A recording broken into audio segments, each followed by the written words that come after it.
Cyber classes के online platform में आप सभी का स्वागत है। आज मैं संख्या पे आधारित कुछ चीज़ बताऊंगा। ये लगभग सारे चैप्टर में कवर होगा, खास करके डिजिट हो गया और एवरेज हो गया, और भी लगभग सारे चैप्टर में इसका इस्तेमाल करेंगे। तो हम लोग जानेंगे पहला प्रश्न कि अंकों की कुल कितनी संख्या होती है। अंकों की कुल कितनी संख्या होती है? तो अंकों की जो संख्या होती है वो कुल 10 होती है। अंकों की कुल 10 संख्या होती है। तो वो कौन कौन सी है? तो वो आपके 1 2 3 4 5 6 7 8 9 और एक आपका 0 है। यानी कि अंकों की कुल जो होती है वो कितनी संख्या होती है? 10 होती है। कौन कौन? 0 1 2 3 4 5 6 7 8 9। यानी कहा जाए तो दुनिया में जितनी भी संख्याएं हैं, दुनिया में जितनी भी संख्याएं हैं, इन्हीं 10 से मिलकर बनी है। दुनिया में जितनी भी संख्या है वो सारे जो बनी है वो इन्हीं 10 से मिलकर बनी है। अब मैं आगे चलता हूँ। अगर पूछ ले कि एक अंकों की कुल कितनी संख्या होती है, एक अंकों की कुल कितनी संख्या होती है, जब एक अंकों की बात बोले तो वो एक अंकों की 9 है। कितना है? 9। वो कौन कौन है? तो वो आपका 0 हट जाएगा एक अंकों में। 1 2 3 4 5 6 7 8 और 9। आपका एक अंकों की कितनी संख्या है? 9। जब अंकों की बात करें तो 0 से लेकर के 9 तक है, और एक अंकों की बात करें तो 1 से लेकर के 9 तक है। अब मैं नेक्स्ट चल रहा हूं। अगर पूछे प्राकृतिक संख्या, तो प्राकृतिक संख्या जो बोलते हैं वो 1 से शुरुआत होता है। 1 2 3 4 5 6 7 इस तरह से करते करते इनफाइनाइट बोले तो अनंत तक चला जाएगा। मैं प्राकृतिक संख्या के बारे में कुछ बताऊंगा। अगर प्रश्न पूछ ले कि सबसे छोटी प्राकृतिक संख्या क्या है, तो आप बताएंगे 1 है। और प्राकृतिक जितना भी है, सारी प्राकृतिक संख्या क्या होती है? पॉजिटिव होती है, यानी धनात्मक। सारी प्राकृतिक संख्या धनात्मक होती है, और सबसे छोटी प्राकृतिक संख्या 1 होती है। अब मैं आगे चलता हूँ। अगर पूछे होल नंबर बोले तो पूर्ण संख्या किसे कहते हैं? तो पूर्ण संख्या जो शुरुआत होती है वो 0 से होती है। 0 1 2 3 4 5 6 7 8 इस तरह से ये अनंत तक चले जाएगी, इनफाइनाइट। तो पूर्ण संख्या जो होती है वो 0 से शुरुआत होकर के 1 2 3 से लेकर के अनंत तक चली जाती है। तो अगर प्रश्न पूछ ले कि सबसे छोटी पूर्ण संख्या क्या है, तो आप बताइएगा तो 0 है। और 0 को छोड़ करके सारे संख्या जो होती है 1 2 3 4 ये क्या धनात्मक होती है। 0 को छोड़ करके सारे क्या होती है? धनात्मक होती है। अब मैं आगे चल रहा हूँ। इंटीजर नंबर बोले तो पूर्णांक संख्या। पूर्णांक संख्या किसको कहते हैं? तो पूर्णांक संख्या माइनस इनफाइनाइट से, कहां से? माइनस इनफाइनाइट से, जैसे -3 -2 -1 0 1 2 3 4 से लेकर के प्लस इनफाइनाइट तक क्या कहलाएगा? पूर्णांक संख्या। पूर्णांक संख्या में क्या खास है कि अगर 0 के दाहिने साइड देखिए, 0 के दाहिने साइड देखिए तो सारा का सारा पॉजिटिव होता है, यानी धनात्मक। 0 के दाहिने साइड देखिए तो सारा का सारा क्या होता है? धनात्मक। और 0 के बाएं साइड देखिए, 0 के बाएं साइड देखिए तो सारा का सारा क्या है? नेगेटिव, बोले तो ऋणात्मक होता है। और ये जो होता है 0 वो चार्जलेस होता है। चार्जलेस बोले तो इसमें कोई चार्ज नहीं होता है। तो 0 के इस साइड देखिए तो सारा ऋणात्मक, 0 के उस दाहिने साइड देखिए तो सारा धनात्मक होता है।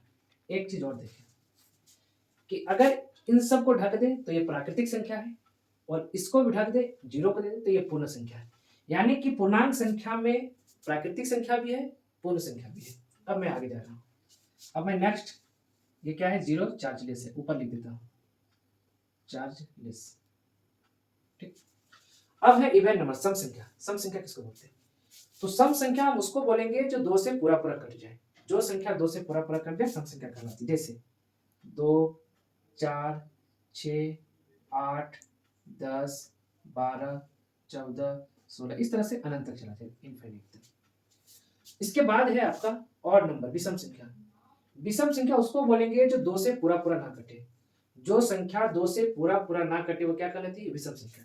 जैसे 1 3 5 7 9 11 13 इस तरह से इनफाइनाइट बोले तो अनंत तक। आशा करते हैं समझ में आ गया होगा। अब मैं जा रहा हूं प्राइम नंबर, अभाज्य संख्या। अभाज्य संख्या किसको बोलते हैं? तो अभाज्य संख्या उसको बोलेंगे जो एक से कटे, खुद से कटे, इसके अलावा किसी तीसरी संख्या से ना कटे। क्या बोले? अभाज्य संख्या हम उसको बोलेंगे जो एक से कटे, खुद से कटे, इसके अलावा किसी तीसरी संख्या से ना कटे। तो देखते हैं वो कौन है। आप देख ले, 2 क्या है, ये एक से कटेगा और ये खुद से कटेगा, इसके अलावा किसी तीसरी संख्या से नहीं कटेगा। ये क्या है? अभाज्य संख्या।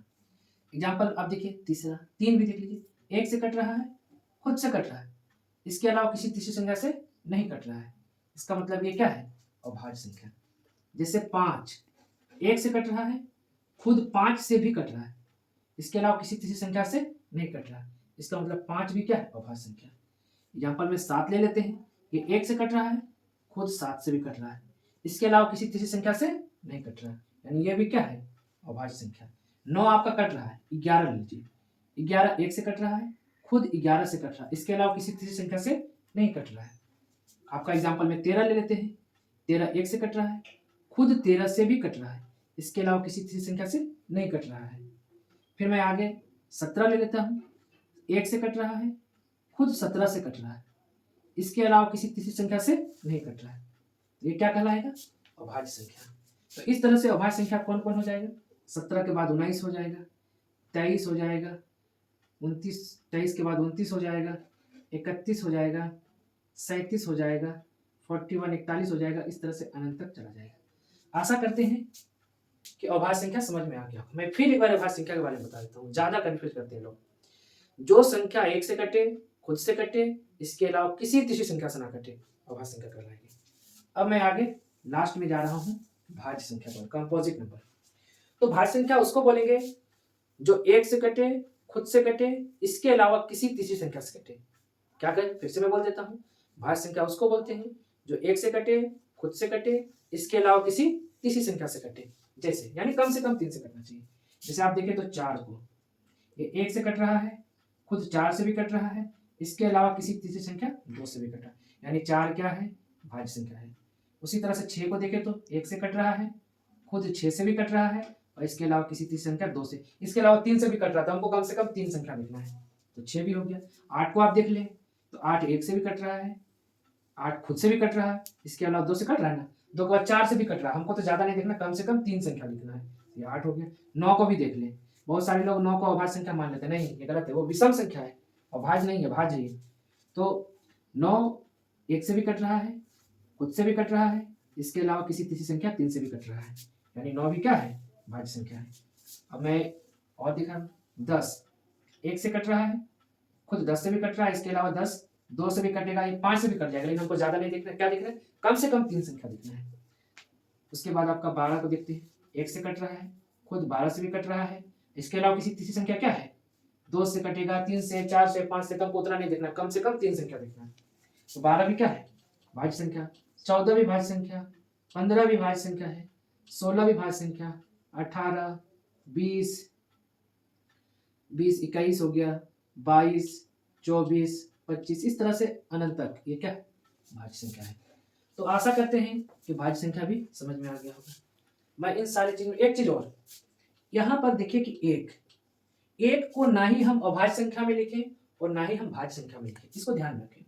एक को ना ही अभाज्य संख्या में लिखे, ना ही भाज्य संख्या में लिखे, याद रहे, एक ना ही भाज्य संख्या है, ना ही अभाज्य संख्या है, दोनों में से किसी में नहीं आता, याद रहे, बहुत इंपॉर्टेंट है ये।